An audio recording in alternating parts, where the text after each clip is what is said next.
We are back on Taking Care of Business on Koerner Radio, News Talk, 1180, 1230 KGEO, 1410 KERI, 1000 KKIM in Albuquerque, New Mexico, and 3 times a week on the Internet nationwide through knuckmedia.com. So, Clay, what do you think of Pete Peterson? Oh, I hope Pete wins that election. He'll be fantastic. Yeah, he'd make a great Secretary of State. The current Padilla, who's running for Secretary of State, has one goal, and that's to step up and get into the Senate in the federal government. Well, hasn't he already said he's going to try to take Feinstein's position? He did say that, and that's 2018? That's why the LA Times endorsed Pete Peterson. Yeah, which is unusual to have the Times endorse a Republican, but that's a good thing. Yeah, anybody who's not a Democrat. Yeah, there you go. Speaking of somebody who's not a Democrat and somebody who's got a very interesting story, our next guest is... Ba-dum. How do you like that transition? Ba-dum. Hey, not bad, huh? Segue, huh? Yeah. I've waiting all day to use that word. Yeah. I bet you can't spell it. Segue? You're probably right. That's why I use spell check. Our next guest is a woman with a really, really compelling story of courage and tenacity. Tenacity I can spell, Tenacity. How about that, huh? A woman whose family really represents the American dream. She's running for the state Senate, Janet Nguyen. Janet, welcome to Taking Care of Business. Thank you. Thank you very much for having me. Listen, it's our pleasure, and you come recommended by a very good friend of ours, our state senator, Jean Fuller. Yes, she's a phenomenal person, and she's been a mentor to a lot of us throughout the state. Yeah, she's great. So, what an incredible story you have. Let's start off there. Share your story about how you got here with our listeners. Just real quick, my family came from Vietnam after the war ended. My uncle, right before the war ended, my uncle was an officer in the South Vietnam military. He was executed to show that the Communist Party has taken over Vietnam. And my father also served, and so our family was sought for re-education camp, or I look at it as concentration camp. So we escaped. We went to the village, stayed with my grandmother. My parents attempted many times throughout the years to try to escape Vietnam. My brother and dad was able to make it on one time. And then after that, my mom was put in prison. My sister and I stayed with my grandmother. My mom came out of prison. We made our attempt across the South Asia Sea and got to Thailand. When we got to Thailand, the Thailand government was not accepting any more refugees. There were millions of Vietnamese refugees escaping Vietnam after the war ended. And so we had 3 choices. One, go back to Vietnam, be executed. Tried to go back to Vietnam and die anyway because we had no more food or water, or break the boat and swam in. And so we broke the boat, swam in, found my father and brother right before they were heading to America, and we landed in California in the early 80s when I was 5 years old.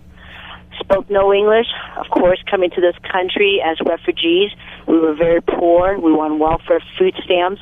Our clothes came from thrift stores or Salvation Armies and nonprofits. Father worked as a busboy while learning English. We did a little better. We moved to Orange County in the early 90s. My brother joined the United States Marines after high school. And after September 11th, he was shipped off to Iraq. And basically, a local LA TV station did a story on our family. In summary, 30 years ago, my father fought alongside American GIs to fight for the Vietnamese people's freedom. 30 years later, his son, a United States Marine, goes to Iraq to fight for the Iraqi people's freedom and to protect the United States. I ended up going a different route of public service. My family, we were expected to choose only from 3 career choices: doctor, lawyer, engineer.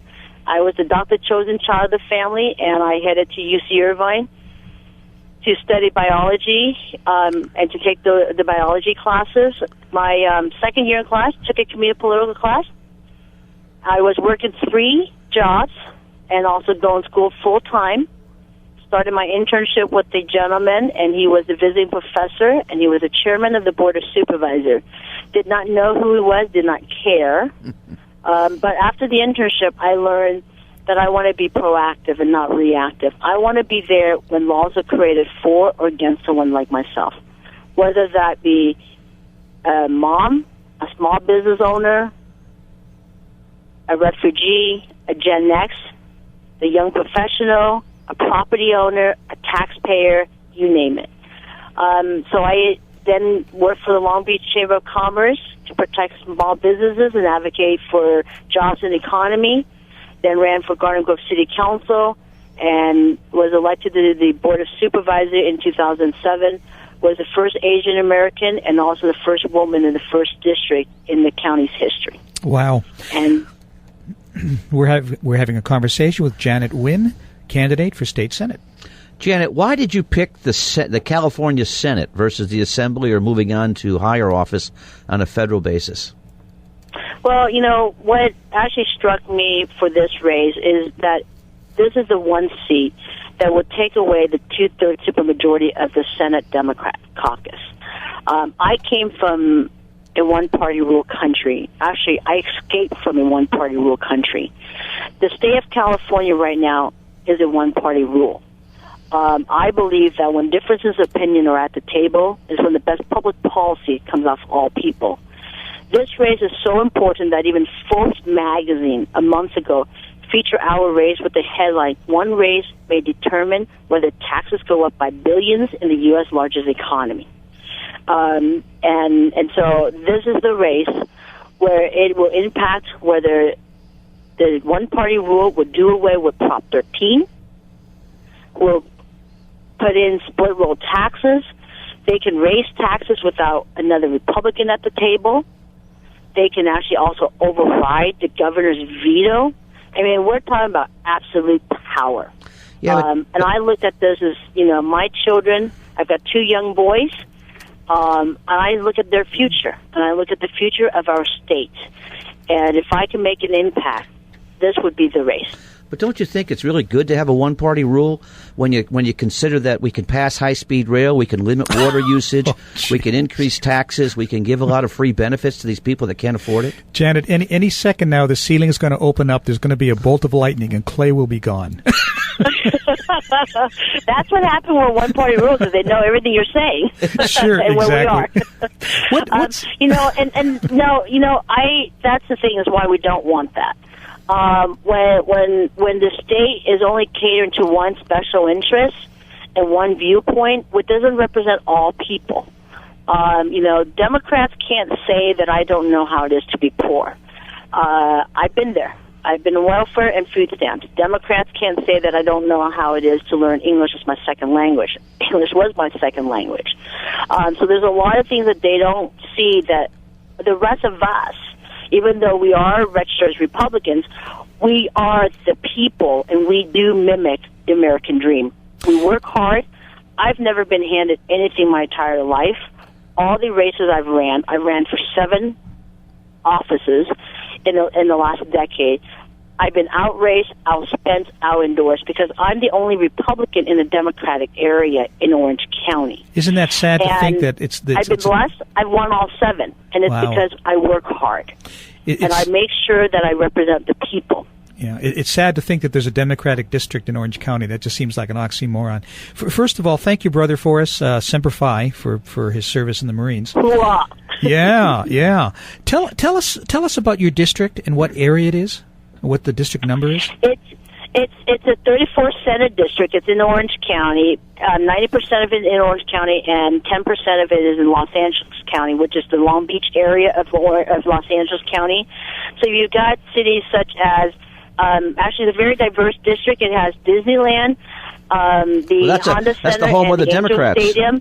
Then you've got the largest, most populated city that has the largest Hispanic community, which is the city of Santa Ana. You've got Garden Grove, Westminster. Garden Grove has a Korean business district. Westminster and surrounding areas is the largest Vietnamese residence outside of Vietnam. And then you've got the Seal Beach Naval Base and Los Alamitos racetrack, plus the National Guard as well. And so it goes into Huntington Beach, Fountain Valley, Westminster, Los Al, Seal Beach, Rossmore, and then on to a little bit part of Long Beach, which is the Naples area, which includes and Belmont Shore, which includes the peninsula. So in other words, from the 55 freeway onto the 605 freeway. Okay. You know, Janet, going from Disneyland to Sacramento seems like a natural. Hey, Disneyland, we're the happiest place on earth. I at least can bring the happiness of some part of California to Sacramento. We can start somewhere, right? There you go. When we come back from the break, let's talk a little bit about AB 109 and Prop 13. Thank you. We'll be back in a moment on Taking Care of Business on Koerner Radio News Talk 1180.